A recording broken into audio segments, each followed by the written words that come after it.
Going on YouTube, Cloverbolt here, back with another Scarlet Violet video, and today we're going to be recapping some of the takeaways and results from the Liverpool regionals that just wrapped up this weekend, right? So basically, it was the largest European regional to date. Again, 800 players, but 720 masters, so really huge turnout. The game is growing, ladies and gentlemen. Congratulations, for Pokemon VGC, with this year. Just the growth numbers in these regionals have been very nice to see and appreciate, right? So moving forward, again, this is just another regional where again we get to have a little bit more meta development in Regulation F leading into the Knoxville regionals coming up back here in the States. But we did see some interesting Pokemon being used. We also saw some interesting results, just from like a usage rate, which, a lot of them were expected, but it's just, kind of cool just to actually see it happen. Like, you knew it was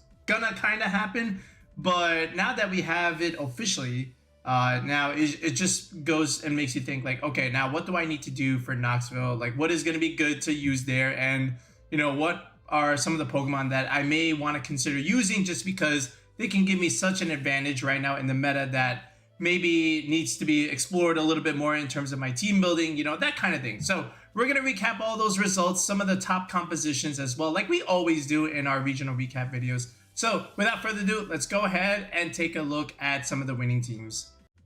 Before we even take a look at the teams and successful comps, let's actually look at usage rate, because again, this will always spotlight and put into perspective as far as what are people using, or what is relatively successful as of right now within the meta. And again, we're building off of Charlotte, leading into this regional, and then also building towards, like I said, Knoxville. So 1 and 2 is no surprise there. You've got Fluttermane now at 67%, and then Ogerpon Wellspring is now the mainstay at number 2, as expected, right? And then all of a sudden, now you have, again, Incineroar back at number 3, where again, there was like a little bit of a scuffle where we're like, oh, Incineroar, it's declining, it's not as good. And then you find itself right back here in top 3 uses because it's still very good. And then the Tornadus Urshifu stuff, of course, at 4, 5, and 6. Then, of course, now we have Farigiraf, now a mainstay within the top 12 just because of its ability to deny priority moves. And of course, allow itself to set up Trick Room. Really good support Pokemon. One of the best, if not the best, right now in Regulation F. Then you've got Amoonguss, Chien-Pao, and then Raging Bolt. These are, of course, mainstays. Again, Amoonguss always finding itself as a mainstay within the meta. Just the power to spore under Trick Room is very threatening, and then a bulky redirector is always very much appreciated. And then, of course, the healing ability that you get with Pollen Puff. So what you're able to do is, if you need to switch out one of your Pokemon and then switch something in, you're afraid that it might take some damage, right? But then what you can do is just side Pollen Puff and heal it, and then now all of a sudden it looks like a safe switch in for your next turn. And we've done that play a lot, right? Raging Bolt, again, very good uses. Again, one of the best, just in terms of a priority special attacker, which is really good because, if you think about it, besides Raging Bolt, the majority of the priority Pokemon are like physical attackers, Entei, Dragonite, Chien-Pao, Urshifu, Rillaboom. These are all physical attackers, but Raging Bolt is one of these exceptions where, again, like you get nice, good, strong special attack damage. And King Gambit, again, also very good.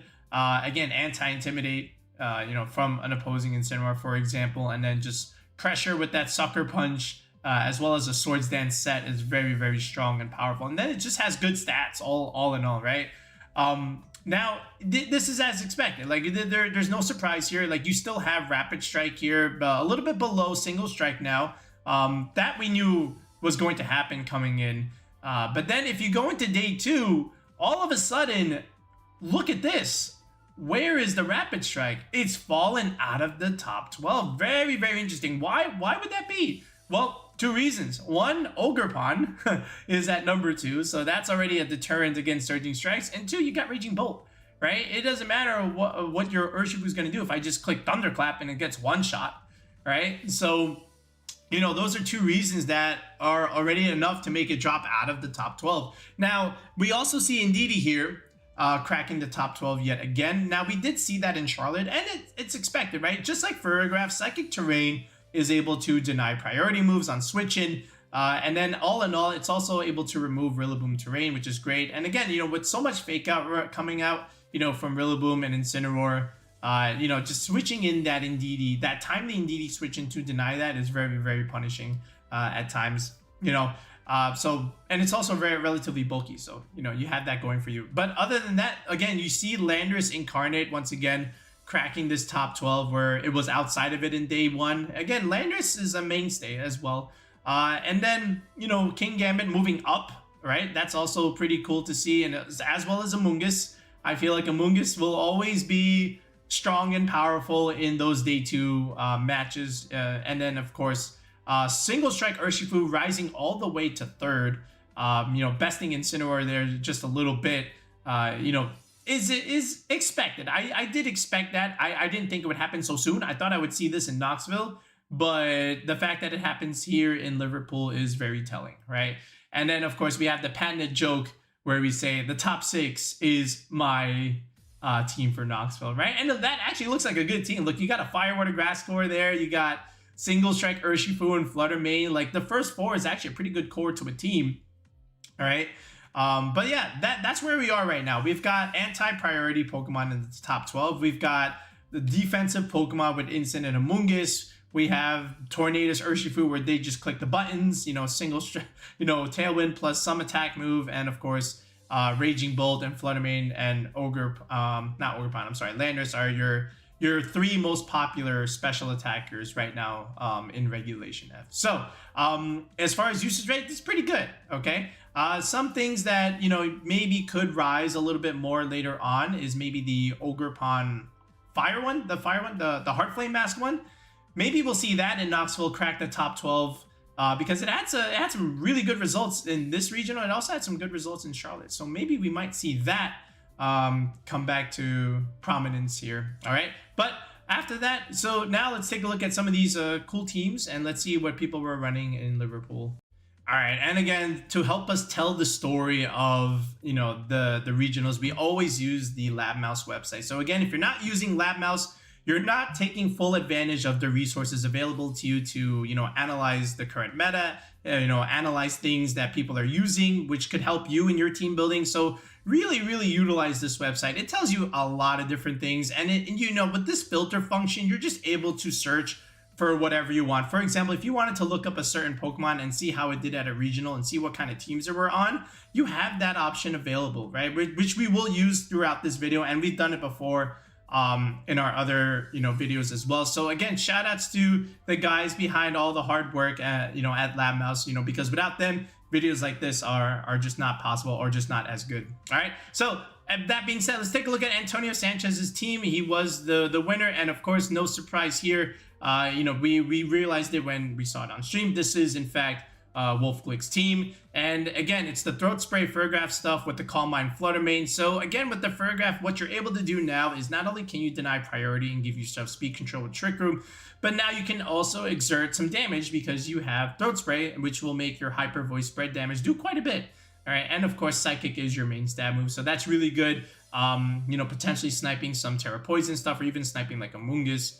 And again, just very standard Sword Shield-esque kind of stuff with this Fire, Water, Grass code, Rillaboom, Incineroar, and Urshifu. Nothing really crazy out of this. Terra Ghost Incineroar, just like the Terra Ghost Gyarados, is a pretty good idea here, just to dodge another fake out potentially. So this way you can get off your own fake out ideally. And what also Terra Ghost does is you dodge the fighting move because again you are Dark type. You are weak to a fighting move, so Terra Ghost on Incineroar makes a lot of sense.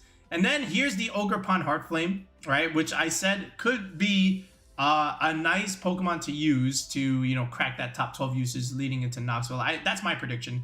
But here we go. Ivy Cudgel, Grassy Glide, Swords Dance. Again, the Swords Dance Ogerpon, you have so much chances and opportunity to set this up just because of what Rillaboom and Incineroar can give you, right? Because of this fake out pressure, the parting shot, you have a lot going for you. So you will have opportunities to go for Swords Dance with the +2 Grassy Glide it's really, really threatening. And then, of course, it's a Scarf Urshifu without a doubt. So congrats to Antonio again. Really, really well played. I thought, you know, it was just a masterclass with his performance at the regional. Then over here, oh, that's not the one. If we go here to Pado's team. All right, now Pado's team is actually really cool because we see the revival of Baxcalibur. And Baxcalibur was already kind of slowly on the rise just because of what it can give you against Landers teams. And we did see a lot of Baxcalibur on those Arcaladon teams with Pelipper, which we'll spotlight in a second when we cover team compositions. But now, here we have Baxcalibur Balance returning yet again. And this looks like a Regulation D team, if anything, where you just have a Dragon Fairy Steel Core with a Fire Water Grass. And again, typical ideas with Baxcalibur, Fluttermane, and Heatran here with that Fantasy Core. Again, Swords Dance Ice Shard, just like Swords Dance Grassy Glide, you have +2, and then you can go for these Ice Shards. Really, really strong damage altogether. And then, like, this can one-shot some Fluttermanes if they're, depending on the bulk. You know, not just Landers. You don't need, you don't need a lot, you know, to one-shot a Landers with an Ice move, okay? And then, you know, nice to see Power Gem on Fluttermane here with Rock coverage here, which we'll talk about in a second because Rock typing is actually really good as offensively right now. And then, of course, here's the Ogerpon giving you that redirection support with the Follow Me. And, you know, you have a harder hitting Horn Leech just because of Rillaboom on the field, which means you have more recovery, right? And yet again, we also see Terraghost Incineroar. You know, again, the fighting, you know, whiffing the fighting move and dodging other fake outs is really, really nice. And then Magma Storm Heatran, you know, just to be able to trap things and then, you know, just, you know, deal a ton of damage here. Magma Storm is actually really nice with something like Urshifu because, you know, if they want to switch in out of that Surging Strikes or Wicked Blow, they can't, you know, so Magma Storm is really nice for that. So this is actually a really cool team, you know, Bax Balance to an extent. So we may see a little bit more Baxcalibur in Knoxville. People will definitely try it. But again, it was used mostly on those Arcaladon teams just because, you know, Arcaladon having a bad matchup into Landorus. So Baxcalibur was a way to get around that per se, right? So those were your top two teams. So now what we'll do is we'll take a look at some of the archetypes itself that did relatively well and some that did not do relatively well, as well as like some niche Pokemon, some niche squads that got some good results here. You know, just all in all, just inspect the regional from bottom top. So Gouging Fire had some good results in Liverpool, and basically what I wanted to cover, you know, besides just Gouging Fire itself, is this brand new, you know, I don't want to say like brand new, but you know, a relatively new fantasy core here with Gouging Fire and Ogerpon here, again fulfilling the Fire Water Grass core. And you know, with Howl on Gouging Fire along with Ogerpon, you know, what you're able to do is boost itself and of course boost your partner, which is a really, really good thing that you can do. And especially with King Gambit here, like a Howl on King Gambit now just allows it to start hitting super hard with these sucker punches, especially if this is like a Black Glasses set. And then after that, you know, you get your Dragon Fairy Steel Core with slapping on a Fluttermane here as your special attacker. But again, you know, the Ogerpon is able to support a lot of this stuff, you know, with its redirection. And then, of course, it exerts a lot of good pressure on, you know, stuff like Incineroar, for example. But, you know, a Howl Ogerpon will also do a ton of damage while still having this bulk, which makes it relatively hard to remove, right? Like +1 Horn Leeches are going to be doing a lot of damage, so they get to have more longevity on the field.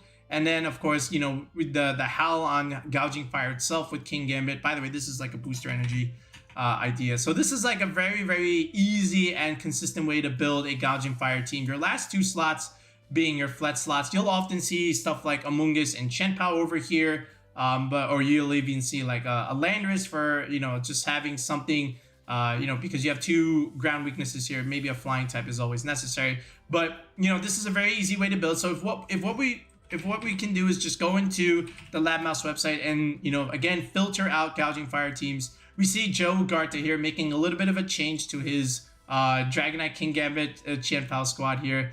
And what Joe is saying here is, look, I'm going to be taking advantage of Howl. My Dragonite's going to do more damage. My King Gambit's going to do more damage. My Chenpao's going to do more damage. So, you know, and then here is that Ogerpon like we mentioned, right? So Gouging Fire, King Gambit, Ogerpon. And then Amoonguss Chenpao here is pretty standard here as well. All right, so that's pretty good. But again, here's that core we mentioned. Here's, Yuxiang's team, again, like we said, the typical 4 with Kingambit, Ogerpon, Gouging Fire, Fluttermane here. And then you can slap on Chien-Pao and Rillaboom as opposed to Amoonguss, so that's another way to consider that. And where is the Amoonguss variant here? I think it's somewhere. Either way, this is still like there's so many variations here. Like even Jonathan's he's actually using the other Ogerpon, the Rock Ogerpon, the Ogerpon-Cornerstone, which is another cool idea. But actually, this is a Dragon Dance Gouging Fire. Okay, that's pretty cool. So this will be boosted up with speed, and then it'll do more damage with Torkoal. So that's pretty cool. And then Torkoal reducing damage from stuff like Urshifu, another Ogerpon. So that's pretty nice as well. But you can even see it down here, like Juanma right here. Again, that now you have Farigiraf and Chien-Pao instead. So denying priority moves against your own against others, right? But still having Chien-Pao on the field to allow your big time physical hitters to do a little bit more damage. It just makes sense overall, right? So this one I like too. Matt Rosen's team is actually very close to how we were building our Ting-Lu team. Remember we were using the Fluttermane, Gyarados, Kingambit, Amoonguss core, and then we had Gouging Fire over here, and then actually instead of the Iron Hands, we had the Ting-Lu, and that was a really, really good squad. We'll make that a rental very, very soon because I like that team a lot. It's one of my favorite teams right now, and hopefully you guys will get a chance to use it too. But again, you know, Intimidate, Fake Out, Redirection Support, Speed Control with Icy Wind and Thunder Wave, and then Swords Dance Kingambit here, Howl, Gouging Fire. So 2 sources of setup here, right? And then the Iron Hands just gives you that nice little flex slot that you can play. You know, again, another strong physical hitter, you know, with Howl that can really do a lot. Okay, but familiar cores, like look at the results, like how many day 2 teams we see with Gouging Fire. A lot, right? And then even the 6-3s, they're 1 win away from day 2. A ton of 6-3 teams, right? Like even this one, this is the one with the Landorus Incarnate with Felipe. But again, similar way of building: Gouging Fire, Ogerpon, Kingambit, Fluttermane, Amoonguss, and Landorus, as opposed to Amoonguss or Rillaboom and then Chien-Pao. So forgoing the Chien-Pao for extra damage, but instead accessing the sources from Landorus Incarnate just to give the team another special attacker to rely on besides Fluttermane, right? You could even build it like this, the hyper aggressive way, where now you have Tornadus, Chi-Yu, you know, to go along with the Fluttermane. That's another good core to use besides the common 4. So that's another cool idea. So double fire type, you know, you can even play it that way. But the point is that these Gouging Fire teams are on the rise, okay? And they all use a very, very familiar core, with the last couple slots being a flex slot. I also wanted to take a look at and spotlight the rock types that were popular in particular. And because, you know, the rock typing, although maybe not so great defensively, has great use offensively, right? Because if you just consider what's super popular in terms of like the priority stuff, Dragonite, Chien-Pao, Entei, these are all Pokemon that are weak to rock coverage. So that's why some of these guys, they have a niche and they've been doing relatively well. Now, Fluttermane's not a rock type, but some of the choice specs Fluttermanes have been using Power Gem, which is another rather niche 4th move to have on it, but it has some good use just because of that. And then just in general, it's really good into some of the other fire types that are running around, like another Chi-Yu, for example, some of the flying types like Tornadus, or, you know, now Gyarados all of a sudden, you know, you might need to account for that for you know, rock coverage there. But they've had some good use, especially the Hisuian Arcanine, which for a while was like, you know, not being used as much early on in Regulation F, but all of a sudden is starting to slowly creep back up just because,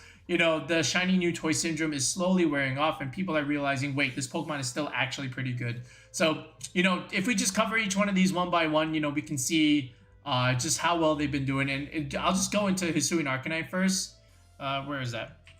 Right here. Let's go back into Lab Mouse here. See, like, look at this. Like, these Arcanine teams, like, a lot of day 2 results. And then a bunch of 6-3s as well. So, you know, there's some good variants and good ideas here, especially right here at number 4 from, you know, Cassie, aka Guillermo Castilla. And he's been doing this Raging Bolt balance idea. This is something that we've been using as well. The only difference is we had Incineroar in this Arcanine slot. And we've given this team to, you know, 2 other people. You know, 5 top cut results in tournaments is insane already with our squad. But Guillermo says, we don't need Incineroar. Let's be more aggressive with Arcanine here. And what's even more impressive is this Assault Vest Raging Bolt set, which we'll get to in a different part of the video. But you can see that, you know, a team like this, which offers balance, the Hisuian Arcanine can do just fine, right? Now, what if you wanted to go like the Tailwind route or even like the Trick Room route? You can do that as well. Like right here, like even this team at 6'3", this is something that has been used, you know, even back in Regulation D. The only difference is now we swap in that Raging Bolt in its place. But again, Tornadus, Urshifu, Arcanine, Fluttermane, those were 4 common Pokemon on the Tailwind Archetype back in Regulation D. So it works out relatively well here.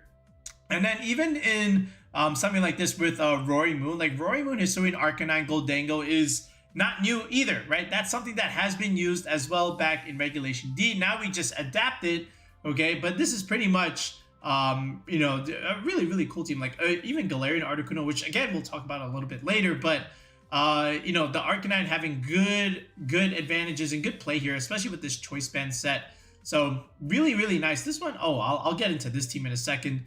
But overall, all in all, like Hisuian Arcanine is still like a pretty good Pokemon here. And again, on either like on these balanced teams or these hyper aggressive teams like this, like with Arcaludan, either way, you know, Torn, Urshifu, Fluttermane, Arcanine, that's very standard in terms of like a starting core. Okay. Then if we look at some of the Glimmora stuff, right? Glimmora teams have also been doing relatively well. Of course, the standard 6 is something like this. Let's look at Aurelian's team here, where you have the Torn, Glimmora stuff with Urshifu. Now, from here, it's either Ogerpon, Wellspring, Fluttermane, and then Chi-Yu comes here as the fire type of choice. You can even put in the Hisuian Arcanine, of course. You can also swap in Entei over here. I've even seen some stuff with Incineroar, but, you know, Chi-Yu just makes sense. You know, it lets your Fluttermane do more damage. Even your Tornadus, to an extent, do more damage, and Glimmora can do more damage. And then Sunny Day will just enable 3 of these options here. So it makes a lot of sense with what Aurelian's doing here. Then you might even just see it straight up with these Dondozo teams, right? So like, let's look at Joan Pereo's team here, right? So like Dondozo, Tatsugiri, Glimmora, like that's nothing new with Tornadus, Urshifu, and then Fluttermane comes in here in the last slot with Misty Terrain, by the way. That's another tech that we'll cover in a bit. But Glimmora, again, having good use and good viability in this regional, and a lot too. Like, look at this, a lot of 6'3" Glimmora teams very capable of reaching day 2, but you know, just of course coming up a little bit short, but still, like, again, 6'3", you know, getting some CP, very nice and solid.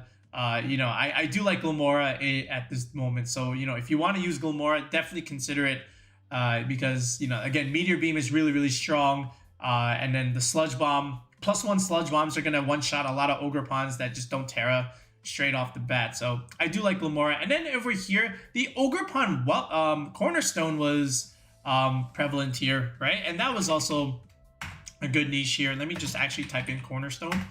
But here we go, 10-4 from Nils Dunlop, right? We've seen their stuff before. Like, this is the Ferrograph Ursaluna stuff, and then you have Torkoal here, and then here's the Ogerpon-Cornerstone. And, you know, built-in sturdy is actually really good, especially, you know, when you just consider close combat shenanigans. You know, and again, just having that, you know, that one survival button is really nice. And, you know, Rock Ivy Cudgels, they're going to hurt a lot. They can one-shot Fluttermanes. They can one-shot a lot of these fire types. Flying types are not going to be wanting to take this. So it is understandable. If you look at all these Cornerstone teams, they all have Torkoal, because Torkoal is reducing, you know, like potential water damage when you do go for your Terra Walk, you know, Terrestrialization. So that's also really helpful here. Like even this one, right? Like Fluttermane, Torkoal, Ogerpon, Cornerstone, Ferrograph, Gouging Fire instead. But this is the Dragon Dance set that we covered earlier, right? And again, Torkoal just making this do a little bit more damage. So that's pretty cool as well. And then over here, this is an interesting one, right? With the Initi, Armarouge, Torkoal, Gallade here. Now, Ogerpon-Cornerstone comes in here as opposed to something like Urshifu. But again, you do have King Gambit there, so it makes a lot of sense. And here's Follow Me and Taunt. So that's pretty cool from Fabian. All right, I'm just trying to find some of these other Cornerstone teams that are interesting. This one has Landorus Therian over here. This is a Choice Scarf set. Okay, that's pretty cool. And this one is Woodhammer, Ivy Cudgel, and Follow Me as well. Yeah, so like relatively standard set, but it's nice to see the other Ogerpon show its viability here. It's not just all about Wellspring or even the Rising Heartflame Mask. Like the Rock one can also get some good uses as well. And like, look at this, 1, 2, 3, 4 Ogerpon Cornerstones in day 2. That's something, right? You know, you got to make note of that. All right, and then over here, the Flutter Mains, like a lot of these guys, you know, I've noticed a lot of them are starting to also tech the Power Gem idea. And again, it just makes sense just because Flutter Main's fairy type attacks can't really hit fire types all that well. So you rely on something like the Power Gem idea to be able to, you know, attack those guys. I think, yep, Pado's team that we showed earlier had Power Gem over here. So that was really good. I think Guillermo had that as well. No, he did not. So actually, I could have even just implemented the filter just to be able to show that. But all in all, I still think, you know, Power Gem on Flutter Main is a little bit underrated here. So none of these are having it, but, you know, with the exception to the first one. This one, you already have Ogerpon, so there's no need to really run Power Gem. But there were a few that didn't have it. This one had Parasong in exchange in its 4th slot here. What about Jonathan Marston over? There's another one, right? Power Gem over here with the Cornerstone, so that's pretty cool. But again, lots of things that you can put in that 4th slot. Thunderbolt, Parasong, you know, Icy Wind. These are all like very, very good, strong moves that you can have in the Flutter Main 4th move slot here. There's so many Flutter Main, by the way. All right, but all in all, I do think, you know, these 3 options in particular, they're very good right now, and I would consider them a try, especially the Arcanine and the Ogerpon Cornerstone. They may not be as good as some of your other options, like maybe your other Wellsprings, but they do have that niche role, and Hisuian Arcanine is still good. Okay, so just don't be afraid to use it. Like, yes, I understand Incineroar's around, right? And that might be the better Intimidator, but Arcanine actually gives you offense. And if that's something that your team needs, right? And if you've got enough defensive backbone, then maybe the Incineroar is not the best option. And instead, you might want to explore the Arcanine route. So Roaring Moon is starting to rise yet again. And we kind of saw a little bit of it in Scarlet, but now we saw it even more in Liverpool. And it's another familiar core that was prevalent in Regulation D. It's this Roaring Moon Arcanine Goldengo idea. So, you know, it doesn't even have to necessarily be the Arcanine. You could even put the Incineroar over here over the Arcanine, but again, a Dragon Steel type idea. But you know, the dark typing helps against side spam. You get extra speed control with Tailwind. You get Breaking Swipe to, you know, give yourself damage mitigation. Dragon Dance is also very strong. And then Make It Rain just really puts pressure on a lot of those fairy types that pressure the Roaring Moon, for, you know, example, the Flutter Main, right? So you can definitely see some of these ideas. And if you go into Lab Mouse here, if we narrow down the Roaring Moon teams, like we saw from Kian's team, he had that core along with the Articuno here to deter some of the Intimidate spam that the team is susceptible to. So that's also pretty cool. Sergio over here at rank 18th place. Again, still capitalizing on that core along with Urshifu Double Dark, all right, with Goldengo here. And this is that Tailwind Breaking Swipe set that we said. And Knockoff is a really, really good item, good move, I should say.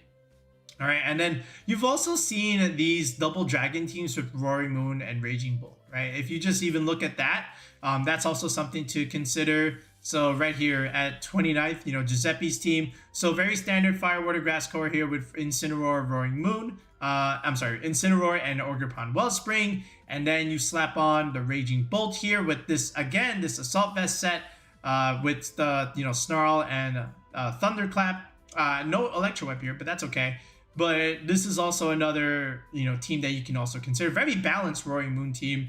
But you got your fair share of priority over here. You got damage mitigation with Intimidate and Snarl. And then you got Dragon Dance to be able to set yourself up, you know, with the Amoonguss redirection, along with the Ogerpon redirection. So it's very clear what this team wants to try and do in terms of positioning the Roaring Moon. So that's pretty cool from Giuseppe.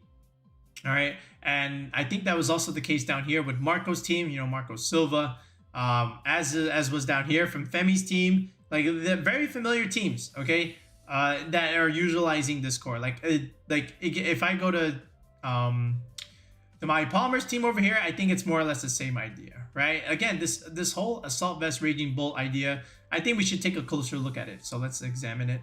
I really wanted to spotlight that Raging Bolt Assault Vest idea because that is something that you're probably going to see moving forward heading into Knoxville. So they actually run Snarl on these sets, right? Besides the 2 electric moves and Draco Meteors, like Snarl is actually very punishing. It's great into the side spam stuff. And if I were to EV this, again, just so you know, just to give you like a general free EV spread, you don't need that much speed here. You can start with 12 EVs here.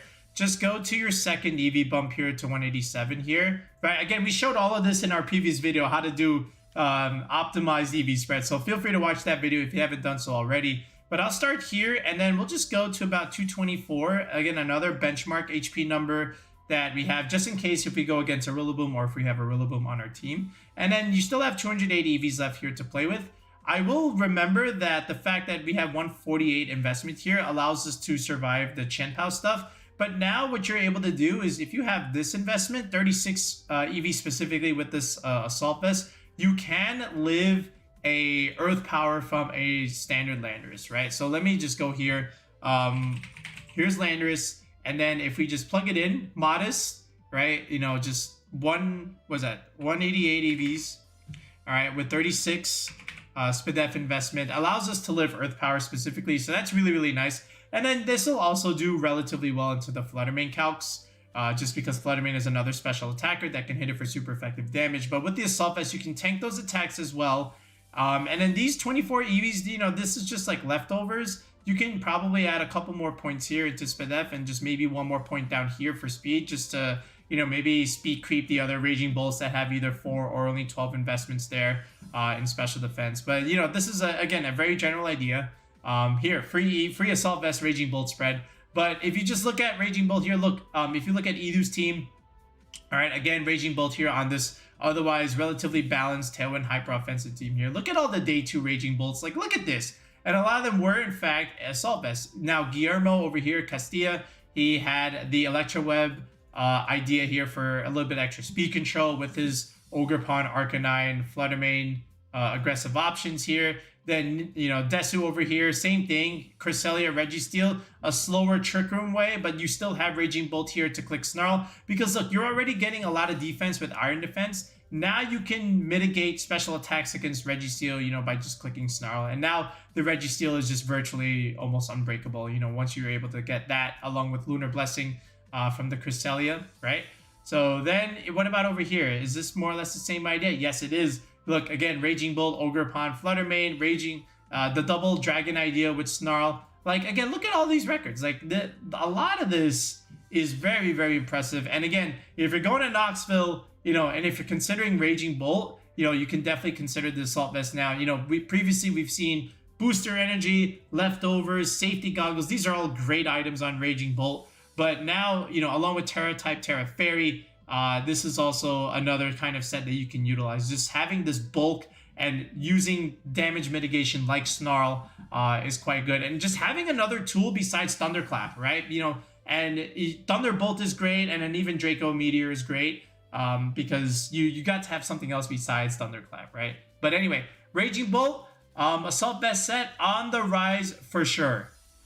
Iron Crown did very well in Liverpool, and really the build right now looks like this, where you still have Iron Crown Indeedee, but you still have Tornadus, but instead of the Rapid Strike Urshifu, now you have opted for the Single Strike Urshifu as, again, another way to beat the mirror, and it's also really good, you know, and also, like, you just have the Ogerpon into, you know, also into the mirror, but also gives you something against the opposing Rapid Strike Urshifu. And then this last slot could be, like, something else. It could be something like Landorus, for example.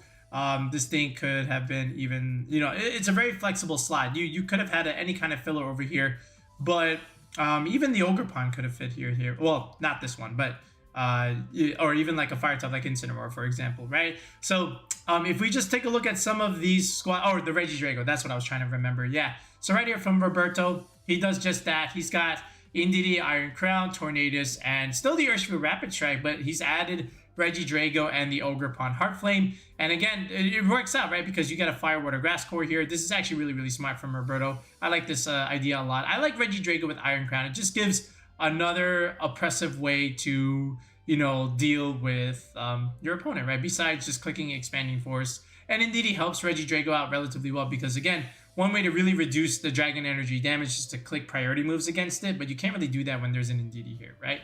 So that's pretty cool. Some people have said, you know, like Alex Soto here, he said, you know what, I don't need Tornadus. I'm going to go the other way. I'm going to go the hard Trick Room route.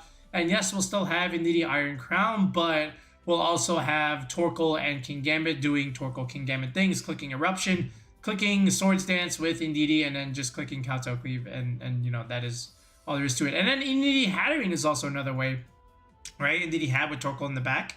That's another thing you can also consider. But either way, it's just another way of trying to utilize Iron Crown.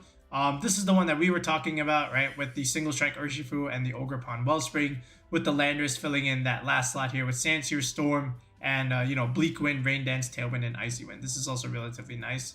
And then this one with Incineroar here, another 8-4 result, day 2. You know, here's Flutter Mane coming into the fray, but still you have the same 4-man core. Flutter and Incin round out the team here. Again, just another strong special attacker. You know, Sash Flutter is actually pretty cool. How about... All right, this one, well, here's the other Regidrago idea, but this one with Omar, right? This one, he's got Dragonite here with Ogerpon and the Water Urge. So again, Dragonite is interesting here. You know, there's no Chien-Pao. You very rarely see Dragonite without the Chien-Pao. I think that's a little weird, but it's still, like, playable. Then you get, like, the Flutter Chi-Yu idea, just both of them in the Iron Crown idea, right? Because... again, with Chi-Yu, you make the Iron Crown and the Flutter do more damage. You still have the Single Strike Urshifu along with Ogerpon Wellspring. And again, this is a Scarf Chi-Yu. Oh, that's pretty cool. So you win mirrors that way. And then Specs Flutter, of course, is just doing a ton of damage with, by the way, Power Gem yet again. So there's a lot of variance here with the Iron Crown, but I feel like you always start with that core. You know, but you can always vary it up a little bit. But either way, it's still a very, very nice idea to use Iron Crown teams. They're very oppressive, and you have to play perfectly, you know, against Psychic Terrain if you really want to stall it out and re-pressure them when the Psychic Terrain is gone. So Dondozo having a couple day 2 results here is also interesting, but, you know, they all have Glimmora to accompany it, right? Because that damage is always good, you know, just to kick things off, and then Dondozo can come in the back and finish things once the poison chip damage has done. So if you look at Jones' team over here, like what we saw before, it's a very standard team, right? Dondozo, Tatsugiri. This is actually a Life Orb Tatsugiri, by the way. Wave Crash, Order Up, Earthquake. Yeah, very standard. Then Tornadus Ursh with Flutter Mane. This is okay.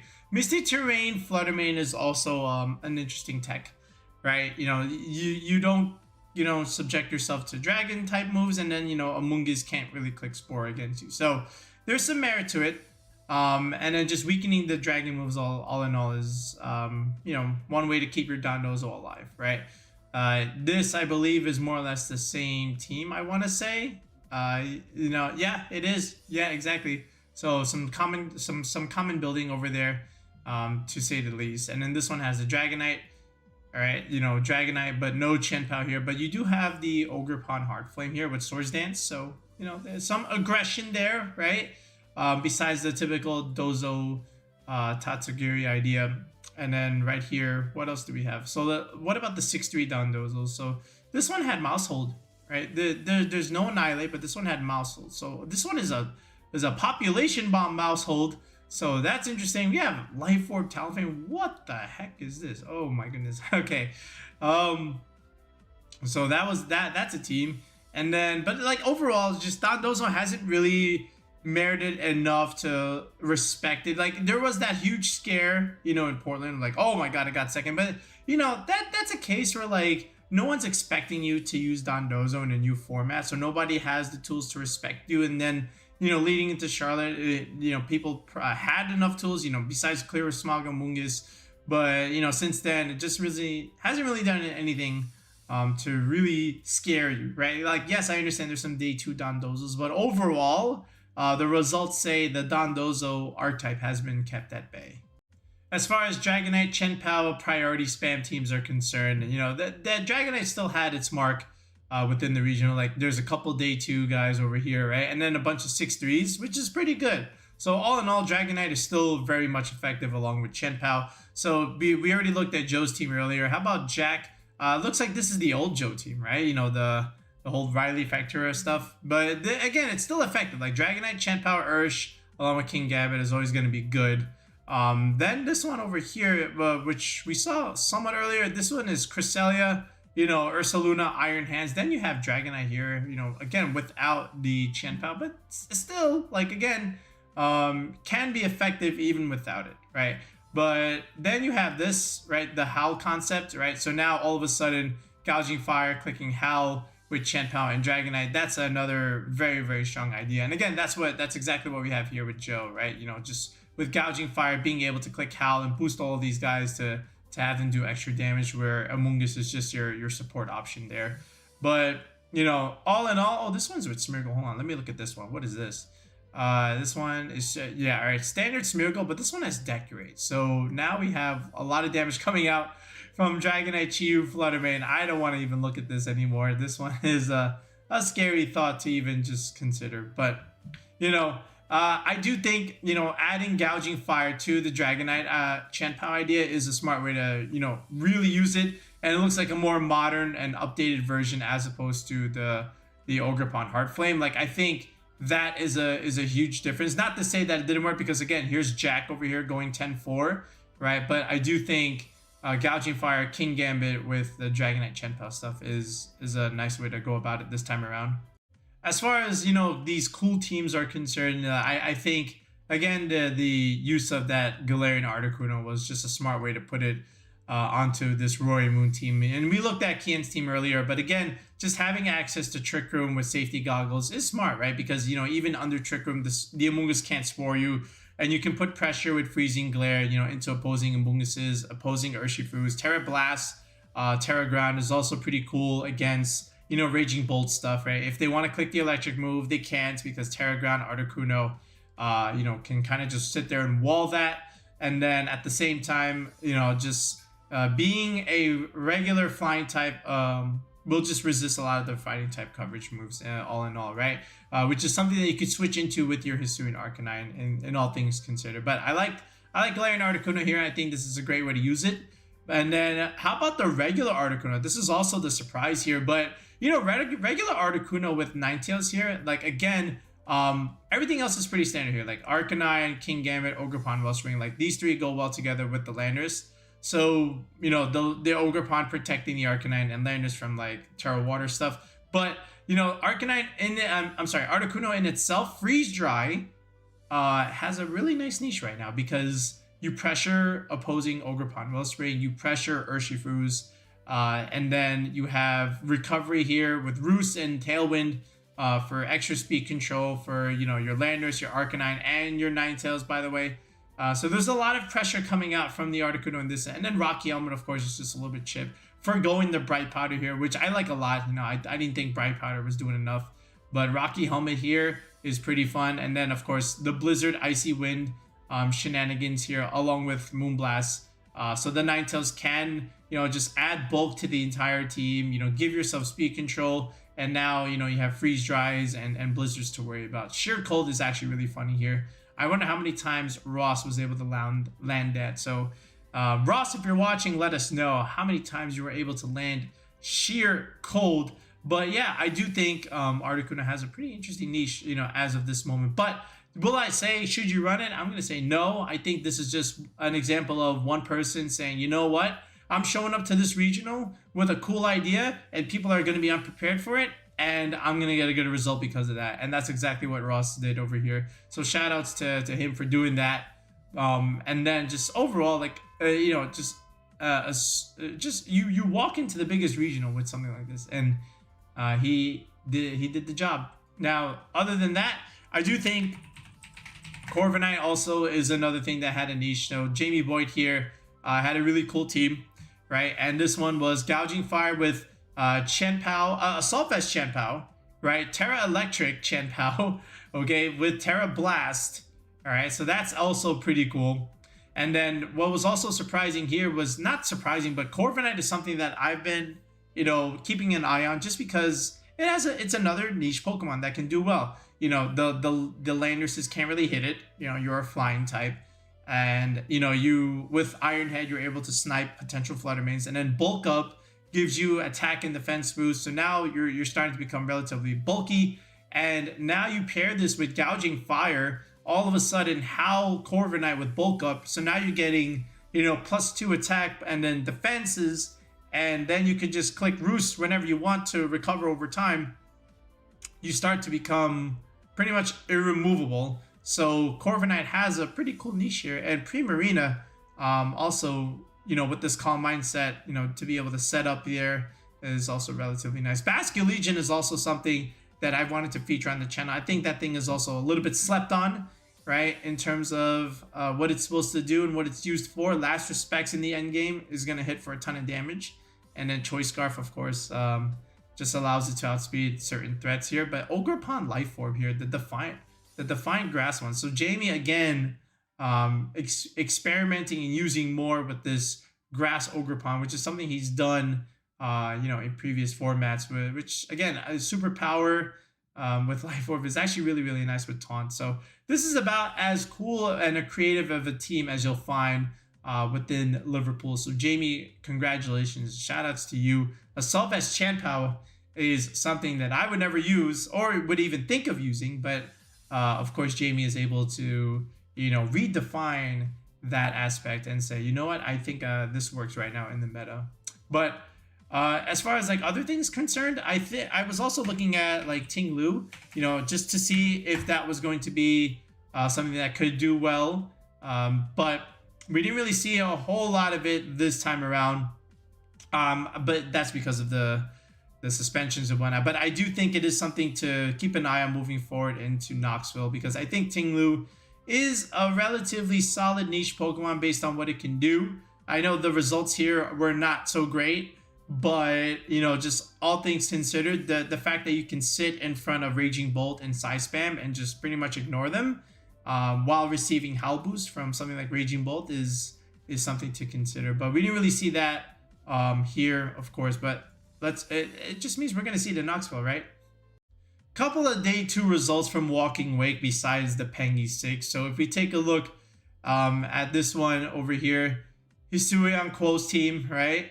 Again, you always like to start with Fluttermane, Torkoal, and Walking Wake. To me, that's like how you always want to start any kind of Walking Wake team, just to make things a little bit easier for yourself in terms of trying to use it, because it has had its difficulties in Regulation F thus far. So I would just start with this: Walking Wake, Torkoal, and Fluttermane, right? So start with these 3 because of the photosynthesis stuff, okay? And then you can start thinking about your other 3 slots from there. But I do like this. Again, the Ogerpon-Cornerstone is a nice idea with Torkoal, right? And this is more of a support Torkoal with Eruption, Heat Wave, and Yawn. And then Frigraph also with Trick Room to be able to support Torkoal clicking Eruptions and stuff like that. So this is actually pretty good. And then you have the Single Strike Urshifu with a Choice Scarf, so you can win the mirror. And like we said, this is the AV Walking Wake. So this is one way to really utilize it. I don't know how often Walking Wake came to a lot of these games, but the fact that we have Walking Wake with Assault Vest, similar to Raging Bolt, tells you, again, really good against Fluttermane, of course, being able to take those hits, and then Snarl Pressure against Psy Spam, along with Urshifu is also pretty cool. But if we keep going down here, how about this one from Jose Sanchez? Again, another day 2 team, right? Thundurus is also another niche option, again, with Thunder Wave along with Eerie Impulse and Sunny Day. So that's going to help Fluttermane and Walking Wake all together. So instead of having Torkoal, you have Thundurus as your manual setter. All right, then you just slap on the good stuff, the Fake Out Boys with Rillaboom and Incineroar. So here's your Fire, Water, Grass core. And then Landorus gives you that double Genie idea, with Earth Power, Sludge Bomb, Protect. Now, Sandsear Storm, okay, yeah, you could run it. Maybe you could even consider a substitute here, but it still makes sense. It's okay. This is Trick Room Fluttermane, by the way, so that's also pretty cool. The fact that you can, reverse things against the Tailwind Hyper Offensive stuff. This is Walking Wake Safety Goggles, by the way. So that'll get around Amoonguss, so that's pretty cool as well, especially when you do click Trick Room and Amoonguss wants to click Spore, so that's going to be useful as well. But besides that, you can also still see a couple 6-3s from the Pengy 6 ideally, right? We still see the Jump Fluff stuff, but this one's also pretty cool from Yantong, right? Again, Fluttermane, Torkoal, Walking Wake. This is the traditional Life Orb set. Then you slap on the Farigiraf, and instead of having AV on the Walking Wake, then you have it here on the Raging Bolt. And this is pretty good, right? I think this is one way to really go about it, is something like this, right? Again, here's your Water type, and then here's your Fire, Water, Grass core, with Ogerpon and the Walking Wake. Torkoal, yes, again, is the secondary Fire type, but again, it's your Sunsetter. It's still okay. It's a completely different Pokemon with a different role than your Heart Flame Mask, which still works with Trick Room, by the way. So I do like this idea, right? Like Walking Wake, Flutter Mane, Torkoal, then slap on Farigiraf. I think this is a nice 4. And then you add that secondary dominant dragon that Walking Wake needs. Like, I feel like you can't use this on its own because it's just a nuker. We need some support, and I think Snarl, the AV Raging Bull, is just the thing to do that, along with a physical attacker with a redirector like an Ogerpon here. I actually like Yantong's team a lot here. Like, if I had to build a Walking Wake team, I would probably just do something like this. Maybe just a couple of adjustments, but he's got the right idea. All right, what about down here? Is this the same thing as Yantong's team? I think it is, right? Yeah, it is. So that's pretty cool. This one also has Indeedee, but again, Walking Wake, Flutter Mane, Torkoal. All right, here's the other Ogerpon, the same that Jamie was using, and then Indeedee Kingambit here. So denying priority. Again, Indeedee fulfilling that Farigiraf role. Okay, and is this just the same thing as the other? Yeah, it is. All right, so, but yeah, Walking Wake. So some people are starting to figure things out with it besides the Jumpluff Sun, which is, you know, always good to see moving forward. And then one last cool team over here, you know, from, you know, 10-4 result is still very good. Top 32 from Jack Clark. Roaring Moon, Grimmsnarl, Dragon, Fairy combination, and then you add the Steel type with Goldango. So there's your little fantasy core. Tailwind, Roaring Moon, of course. Okidogi AV set with Gong Shot, Drain Punch, High Horsepower, and Upper Hand. What a set. Okay, I really like Okidogi, right? But again, this is your anti-intimidate mod. This is fulfilling that Galarian Articuno / Kingambit role, but instead we've opted for Goldango for our Steel type. And then you have Choice Band Entei here. Holy smokes. And then here's your Ogerpon Wellspring for your Fire Water Grass core with the Entei. I like this a lot. Like Okidogi with Guard Dog, again, can be very, very punishing. And then with screen support and Drain Punch, it just doesn't really die that much. And you can pretty much just stay on the field and keep chipping things away with Drain Punch behind your screens. And then in the end game, stuff like Ogerpon and or Roaring Moon Entei can just clean up in the back end. So pretty cool idea. Like, again, you can even use screens to stall out Trick Room turns or just stall out other potential Tailwind turns because they want to hit you hard and hit you fast, but you can mitigate all that damage with Grimmsnarl screens, which is how we've always used it in the past, and it's one of our channel mascots. Grimmsnarl is something that we used a lot in Sword and Shield. It came to like almost all of our teams, right? If you were a follower of the channel that long. But I like this a lot, so we had to give Jack some love. So good job here with AV Okidogi. All right, but that's going to do it for now, folks. Let me know what you thought of the Liverpool regionals moving forward. And if you're going to Knoxville and you need a little bit of help with team building, feel free to reach out to us and subscribe and also, you know, get that tier 3 sub for a coaching session one-on-one with me. If you look in the video description below, or if you look in the pinned comment section, there is a link that you can click and join the channel with that tier 3 sub. And then that allows you to get a team building session with me, where we can help you out with a squad and build it from scratch, showcase all of our EVs, and just help you out and give you the squad that you need to be able to compete. Or if you need something for the global challenge coming up, as well as just something for online tournaments or online ranked ladder play, we can help you with that as well. So feel free to reach out with that tier 3 sub, and that'll be that. We'll be back with another video in the next one. Peace out and have a good one.